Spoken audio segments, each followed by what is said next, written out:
ఐపీఎల్లో మరో ఆసక్తికర పోరు జరగబోతోంది. Mumbai Indians, Chennai super kings తలపడబోతున్నాయి. ఈ సూపర్ వార్కు వాంఖడే ఆతిథ్యం ఇవ్వబోతోంది. అయితే ఏ జట్టు తీర్మారాడేస్తుందనేది ఆసక్తికరంగా మారింది. రెండు జట్లు నిలకడగా రాణించలేకపోతున్నాయి. సీజన్లో తడబడుతున్నాయి. రెండు జట్లు సరిగ్గా 6 మ్యాచ్ల చొప్పున ఆడేశాయి. ఇందులో 2 విజయాలు సాధించాయి. 4 మ్యాచ్ల చొప్పున ఓడిపోయాయి. రెండు జట్ల ఖాతాల్లోనూ 4 పాయింట్లే ఉన్నాయి. చివరగా సన్ రైజర్స్ హైదరాబాద్తో మ్యాచ్లో చెన్నై సూపర్ కింగ్స్ చిత్తయింది. ముంబై ఇండియన్స్ మాత్రం వరుసగా 4 మ్యాచ్ల్లో ఓటమి తర్వాత గత మ్యాచ్లో విక్టరీ కొట్టింది. గుజరాత్ టైటాన్స్ను ఓడించింది.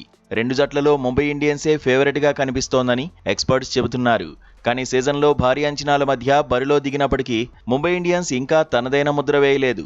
బ్యాటింగ్, బౌలింగ్లోనూ ట్రబుల్స్ ఫేస్ చేస్తోంది. ప్లే ఆఫ్స్ రేసులో దూసుకుపోవాలంటే గత మ్యాచ్లో గెలిచిన జోష్ను ముంబై కొనసాగించాల్సిందే. చెన్నై సూపర్ కింగ్స్తో మ్యాచ్లో రోహిత్ శర్మ బరిలో దిగితే ఎంఐకి అడ్వాంటేజ్ అవుతుంది. క్వింటన్ డీకాక్ ఫామ్ కలిసి రానుంది. రియాన్ రికెల్టన్ను బెంచ్కే పరిమితం చేసే అవకాశాలు ఉన్నాయి.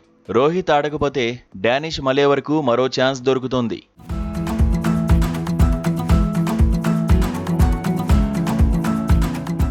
నమన్ధీర్ నిలకడగానే ఆడుతున్నాడు. సూర్యకుమార్ యాదవ్ మాత్రం అంచనాలు అందుకోలేకపోతున్నాడు. హార్దిక్ పాండ్యా సైతం ఫైర్ చూపించలేకపోతున్నాడు. అయితే గత మ్యాచ్లో తిలక్ వర్మ సెంచరీతో రాణించాడు. చెన్నై సూపర్ కింగ్స్ పైన రఫాడిస్తే ముంబై ఇండియన్స్ భారీ స్కోర్ సాధించడం ఖాయం. బౌలింగ్లో బుమ్రాపై ఎక్కువ భారమే ఉంది. శాంట్నర్ టచ్లోకి రావడం కలిసి రానుంది. చెన్నై సూపర్ కింగ్స్ను ఫిట్నెస్ సమస్యలు వెంటాడుతున్నాయి. ఆయుష్ మాత్రే దూరమవడం సీఎస్కేకు మైనస్. సంజు శాంసన్, రుతురాజ్ గైక్వాడ్ నుంచి టీమ్ మేనేజ్మెంట్ భారీ స్కోర్ను ఎక్స్పెక్ట్ చేస్తోంది. డెవాల్డ్ బ్రెవిస్ కూడా బిగ్ ఇన్నింగ్స్ బాకీ ఉన్నాడు. శివం దుబే పైన అంచనాలు ఎక్కువే ఉన్నాయి. ధోనీ బరిలో దిగుతాడా లేదా అనేది ఆసక్తి రేపుతోంది.